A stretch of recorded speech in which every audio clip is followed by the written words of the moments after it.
안녕하십니까. 이슈포커스 시간입니다. 오늘은요, 본격 토론하기 전에 오프닝 멘트가 조금 길어지겠습니다. 미리 말씀을 드립니다. 왜냐하면 사전 배경 설명이 좀 필요한 이슈이기 때문에 그렇습니다. 자, 북한의 ICBM. 이게 완전 개발에 성공을 하면 이곳 미국, 특히 우리가 살고 있는 이 캘리포니아를 직접 겨냥할 수 있다고 하죠. 그런데 그 성공을 위한 마지막 단계가 바로 대기권 재진입 기술이라는 것입니다. 이 탄도미사일은요, 비행 중에 대기권 밖으로 나갔다가 표적을 향해서 다시 대기권 안으로 들어오게 됩니다. 이때 음속의 수십 배인 마하 20 정도의 이 초고속으로 움직이는 이 미사일이 공기와 강한 마찰을 일으키면서 섭씨 6,000 내지 7,000도의 열이 발생합니다. 이를 견디지 못하면 탄두가 대기권 밖으로 튕겨나가거나 아니면 부서져 버리기 때문에 이 ICBM 완성을 위해서는 대기권 재진입 시 그 온도 제어 기술이 필수입니다. 일부 학자들은 북한이 여기까지 성공했다고 합니다만은 미국의 한 유력 전문가가 실패다라고 단언을 했습니다. 자, 오늘의 이슈. 북한 ICBM 대기권 재진입 실패입니다. 그런데 끝에 퀘스천 마크가 붙어야 합니다.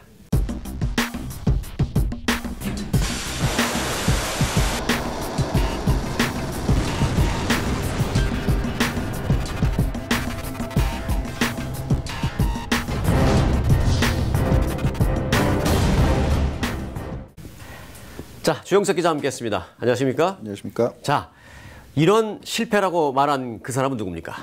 네, 바로 마이크 앨럼은 국제전략문제연구소 선임연구원입니다. 네. 영어로 이제 IISS라고 불리는 국제전략문제연구소의 이제 선임연구원인데요. 이 사람이 미국 내에 아주 대표적인 미사일 전문가입니다. 그래서 네. 이 사람의 이런 분석에 상당한 지금 무게가 실리고 있습니다. 네. 네. 자, 그럼 그 사람은 뭘 근거로 판단을 한 겁니까? 실패라고? 예, 근거가 있는데요. 바로 일본 NHK의 그 날씨 관련해서 촬영하는 인공위성의 화면입니다. 네. 아시다시피 북한의 이번 ICBM 발사가 일본 쪽을 향해서 이루어지지 않았습니까? 그렇죠. 네. 네, 그러다 보니까 NHK의 그 날씨 관련 인공위성의 그 떨어지는 모습이 잡혔거든요. 네. 그 화면 내용을 보면 그 북한 ICBM의 탄두가 대기권 밖으로 나갔다가 다시 대기권 안으로 이제 재진입하면서 고도 한 6,000m에서 8,000m 정도 상공에서 네. 아주 최고조의 섬광, 그러니까 가장 밝게 빛을 내더니 이 한 고도 3,000~4,000m 정도쯤에서 갑자기 빛이 사라졌다. 이런 얘기입니다. 그게 이제 화면에 잡혔는데 그것을 근거로 해서 이 마이크 앨럼먼 선임연구원은 3,000~4,000m 상공에서 빛이 사라졌기 때문에 이것은 실패한 거다. 대기권 재진입에 실패한 거다. 이렇게 규정을 한 겁니다. 그럼 조금 더 들어가 보죠. 네. 공중에서 빛이 갑자기 사라졌다라는 게 무슨 의미입니까? 그렇죠. 그게 이제 어떻게 보면 이제 키포인트인데요. 네.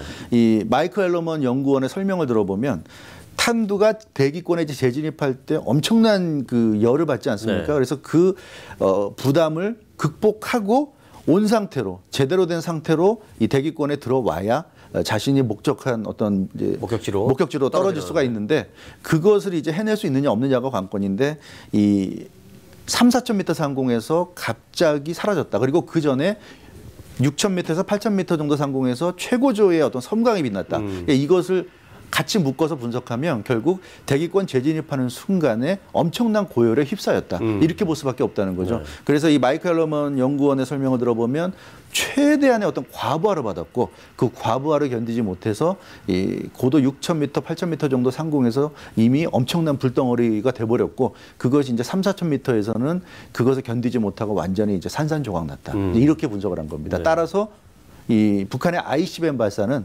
당연히 실패다. 그러니까 발사에서 대기권을 벗어난 것까지는 성공했을지 모르지만 가장 중요한 그 핵심이라고 할 수 있는 대기권 재진입에서는 분명히 실패다. 이렇게 지금 규정을 했습니다. 네. 제가 앞서 조금 설명을 했습니다만은 그 네. 대기권 재진입 시 그 고온, 그다음에 강한 그 공기와의 마찰, 그렇습니다. 여기서 이걸 견디지 못하면 탄두가 박살이 나거나 떨어져 나간다고 했는데 그걸 분석해 보니까 영상을 분석해 보니까 네. 바로 그 점이 해당이 되네요. 그렇습니다.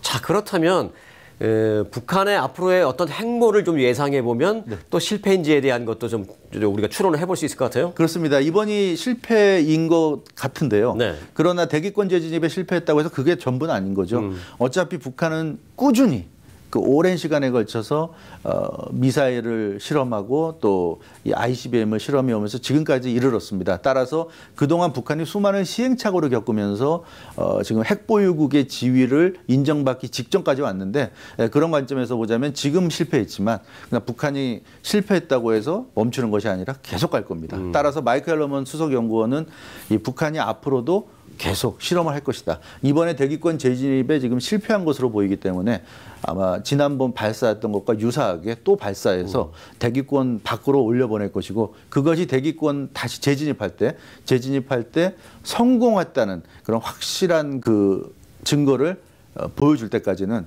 계속 시험을 할 것이다. 이제 이런 얘기인데 이 마이크 앨러먼 선임 연구원의 설명을 들어보면 이 오류, 그러니까 무언가 지금 오류가 있기 때문에 실패한 거거든요. 그래서 그 오류를 바로 잡는데 한 두세 차례 정도의 실험 정도 거치면은 바로 잡을 수 있지 않을까 그렇게 예상했습니다. 왜냐하면 뭐 우리가 흔히 하는 말대로 실패는 성공의 어머니라고 하는데 실패한 것에서 배울 것이 많은 거죠. 그래서 북한도 자신들이 이번에 실패했기 때문에 뭐 때문에 대기권 재진입했을 때 이렇게 됐을까? 그것을 연구할 것이고 그래서 그 연구를 통해서 다시 쏘아 올릴 것이고 그런 과정을 겪다 보면 아마 한 두세 번 정도 실험을 더하면 완전한 대기권 재진입에 성공할 수 있는 그런 ICBM을 쏘아올릴 수 있을 것이다. 이제 이것이 앨러먼 연구원의 설명이고요. 그 기간은 두세 번 정도 더 할 텐데 여유 있게 잡았을 때 한 6개월 정도. 그래서 한 6개월 정도의 어떤 기간 동안에 여러 차례 그 실험을 통해서 더 개선된 시스템으로 발전하면서 이제 ICBM이 대기권 재진입까지도 성공할 수 있을 것으로 그렇게 지금 예측하고 있습니다. 그럼 뭐 우리가 얘기를 나눴습니다만 방금 전에도 얘기했습니다만 첫 단계가 예를 들어서 발사하는 그런 거라면 그렇죠.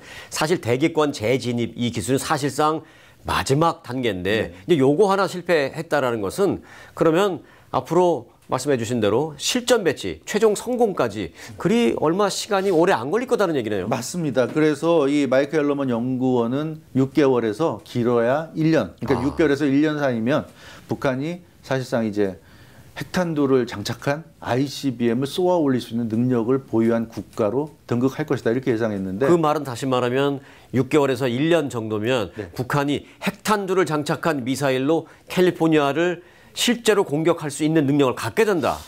뭐 그렇게 볼 수도 얘기 들으면 끔찍하지만 사실상 인정할 수밖에 없는. 그렇습니다. 그리고 한국 국방부에서도 이 ICBM, 북한의 ICBM 발사와 관련해서 오늘 나온 보도를 보면 한국 국방부는 앞으로 한 10차례 정도의 실험을 더하면 그러면 북한이 온전한 ICBM을 가질 것이다. 그때 되면 북한이 어디든지 자기들이 원하는 곳에 ICBM을 쏘아 보낼 수 있을 것이다. 이렇게 예측했는데 앨러먼 연구원은 한 두세 번 정도면 대기권 재진입 성공. 그리고 한국 국방부는 10번이라고 그랬어요. 그래서 다소 차이가 나는데 10번이라고 하지만 북한이 한 번 실험하고 뭐 몇 년 기다렸다 또 한 번 하는 게 아니라 요즘 보면 7월 한 달 동안 2번 했거든요. 맞습니다. 그렇기 때문에 10번이라고 하지만 결국 한 달에 한 번 정도라고 봐도 10개월이란 말이에요. 그래서 그렇게 보면 한국 국방부 발표나 앨러먼 연구원의 지금 분석 내용이나 거의 비슷하다. 그래서 6개월에서 1년. 그러니까 뭐 여유 있게 잡았을 때 한 1년 정도 안팎이면 북한이 ICBM을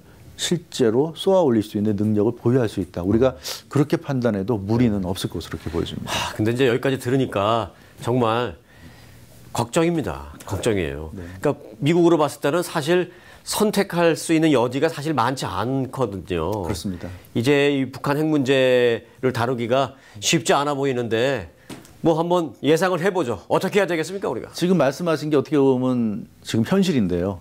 지금은 이제 대기권 재진입만 남겨놓은 거의 이제 90% 이상 완성된 단계거든요.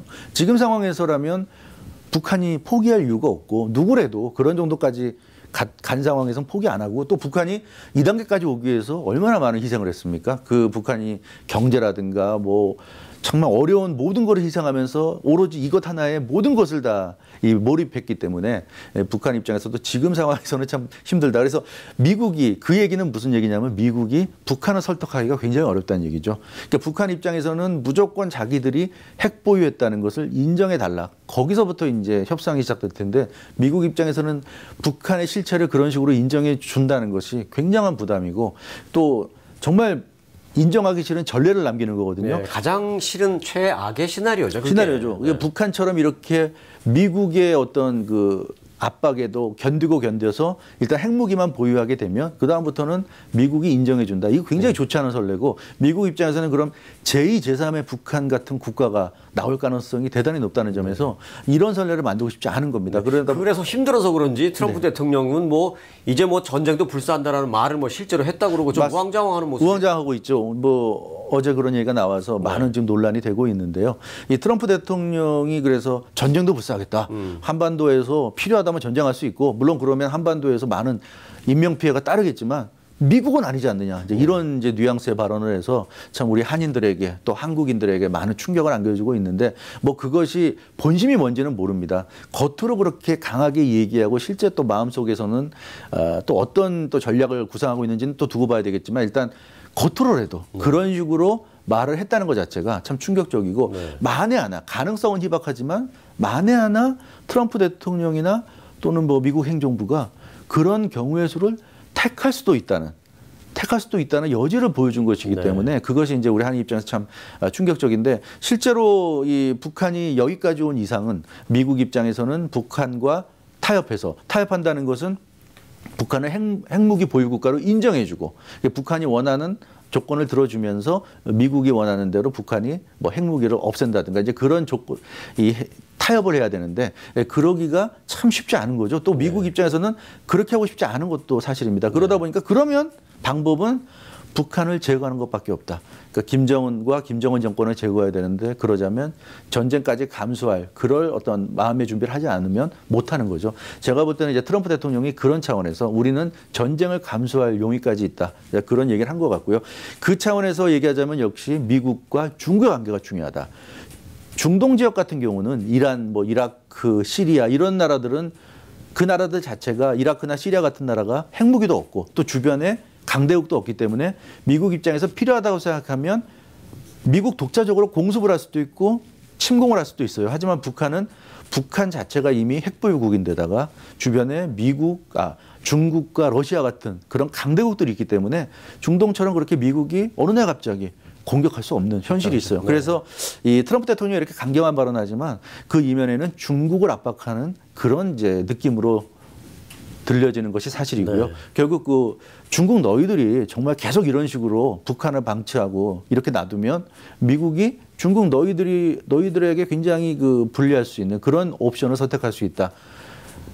어떻게 보면 북한을 향해서 한 어떤 그 협상용 발언이라기보다는 물론 그럴 수도 있겠습니다. 그렇죠. 중국을 향한 어떤 협상용 발언, 중국을 압박하기 위한 발언 이렇게도 생각해 볼 수 있는데 저는 듣고 나니까 오히려 그랬으면 좋겠다 이런 생각이 들 정도입니다. 네, 그렇습니다. 아무튼 그래서 이 전쟁이라는 것 좀 최악의 시나리오고 또 맨 마지막의 옵션이라고 할 수 있는데요. 이 트럼프 대통령이 그런 것을 언급했다는 것 자체가 그만큼 지금 상황은 쉽지 않다는 걸 보여주는 것이고 지금 그 미국 행정부 트럼프 대통령과 뭐 내각의 뭐 국무장관이라든가 장관들과의 어떤 갈등설 또 백악관의 어떤 혼란 이런 것들이 겹치다 보니까 더 심상치 않아 보이는 것은 사실인데 이럴수록 트럼프 대통령이 북한 핵 문제 좀 집중했으면 좋겠다 이런 생각들을 아마 많은 한인분들도 하고 계실 것으로 보여집니다. 정말 좀 그랬으면 좋겠습니다. 북한의 ICBM이 아직은 완전 성공 단계가 아니라 하더라도 방금 전에 주영석 기자가 말한 내용은 제 귀에서 떠나지가 않네요. 성공 실패를 떠나서 이제 정말 시간이 얼마 남지 않았다라는 말입니다. 정말 실감합니다. 코리아 패식이라고 해서 한국을 뭐 배제한다는 뭐 그런 얘기도 있습니다만은 지금 뭐 누구를 배제하고 말고 할 그럴 시간이 아닌 듯합니다. 전 세계인이 모두 이 지구촌의 평화를 위해서 함께 힘을 모아야 할 때입니다. 오늘 이슈포커스 마칩니다. 주영석 기자 수고 많았습니다. 여러분 고맙습니다.